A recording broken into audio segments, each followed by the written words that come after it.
I was brought up in a household in which voting is important. My mother had this saying that if we don't vote, we can't come back to the house.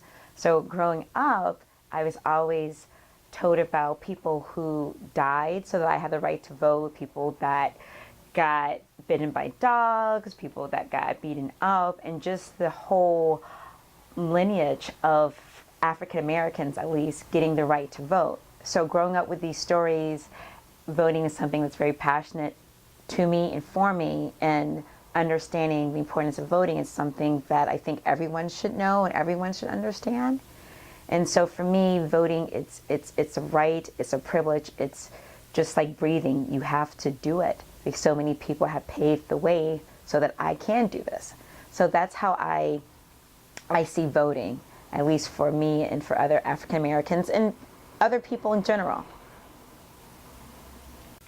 So I live in East Boston, and I went to vote, no problem, went to the polls, saw signs up in multiple languages, said my name, done. When I went to the Bentley School with my students to be a poll monitor, I saw things that I've never seen before. Everything ranging from walking in, having the police officer ask me my address, telling me where I should go, which I thought that was very odd, to actually seeing people in line and giving their information and still being told that their names weren't on the list, still being told that they didn't see them. People were being treated very disrespectfully, and I would even say a bit racist.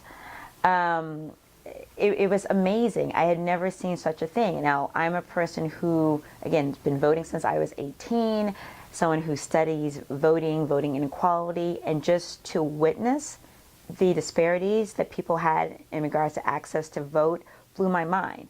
And this is something that I've read about, that I've seen data on, but to actually firsthand see people get turned away, to see people told, we don't have any information, go to the next line, go to the next line, people making phone calls, to see people that were elderly who wanted to vote getting turned away, and people knew their rights. It just floored me. I saw people that brought 5 or 6 different forms of information to prove who they were, and still being told that their names weren't on the list and they couldn't vote and were given provisional ballots. So this was very disturbing to me and very upsetting to me, because something so simple as I have a right to vote and people are being turned away systematically. And it wasn't a 1-hour thing. I mean, I was at the polls from 8 until about 7 o'clock. And every hour on the hour throughout the entire day saw the same thing happen time and time and time again. So when I see things like that, it tells me it's a systematic problem. It tells me it's a systematic issue, that there's something within the city, the way the elections are run, that this is okay to do, and it's not. So that to me was very disturbing. So what was interesting about this was that for the Point community was right next to the, there was another district there, I believe it was 1-1, and we're 1-2. And so you could see the disparities between here is a large, maybe poorer minority community, and the people that work in the polls that had the access to the power, right, for them to vote, that were denying them or saying they didn't have the information. And as I was looking and to see who these people are, they were majority older people, older white people. There were people who didn't speak any Spanish. And it was interesting to note that the other district that was voting, the majority of people that were voting were majority white, and the poll workers were majority as white as well. And so you could see the contrast between the differences. It wasn't until maybe the middle of the day when a Spanish speaker was available to help the people in the neighborhood, but for the most part, it wasn't there. What I did notice that people who tried to speak Spanish, my take was it was very condescending in terms of how they try to use the Spanish language, as opposed to actually having bilingual ballots and different signs up. So as I'm trying to understand why this is going on and kind of asking myself, I see many forms of discrimination, different forms of racism, that the people that were in charge of saying who could vote, who couldn't, did not look like the people who were voting.